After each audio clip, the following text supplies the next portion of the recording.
Bonjour à toi, cher collègue. Je m'appelle Abdou et je suis prof de FLE.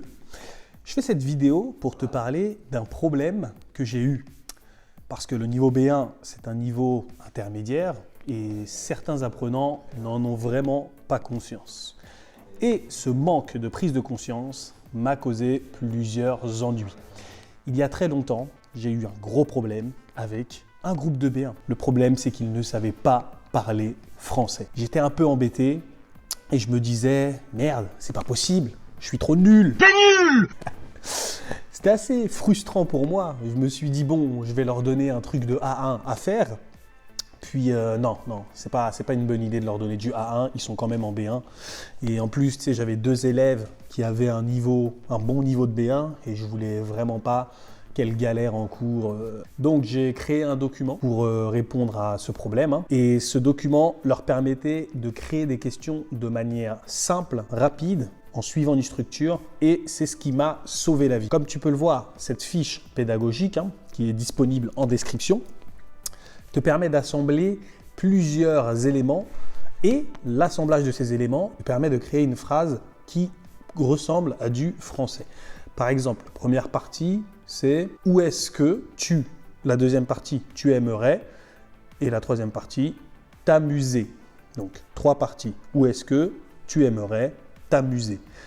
Et la personne dirait « J'aimerais m'amuser en discothèque », par exemple. Ou « J'aimerais m'amuser à la bibliothèque ». Ensuite, avec qui est-ce que tu aimerais aller en discothèque ? J'aimerais aller en discothèque avec professeur. Comment on dit Mother? Ah, maman. Tu verras, tes apprenants vont un peu t'appeler oui, professeur, comment on dit ci, comment on dit ci, comment on dit ça.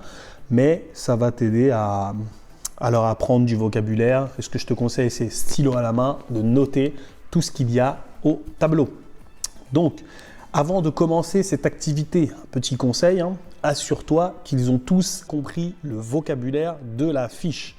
Moi, personnellement, j'ai fait du écouter et répéter. Oui, c'est ennuyeux, vous répétez ce que je dis, mais en même temps, je corrige la prononciation. Et pendant qu'ils font l'exercice, t'es pas là toutes les 2 secondes à corriger la prononciation parce qu'ils ne savaient pas comment on prononçait les choses. D'accord ? Et de plus, toutes les combinaisons ne sont pas logiques. Alors, c'est bien qu'ils comprennent le vocabulaire avant de commencer.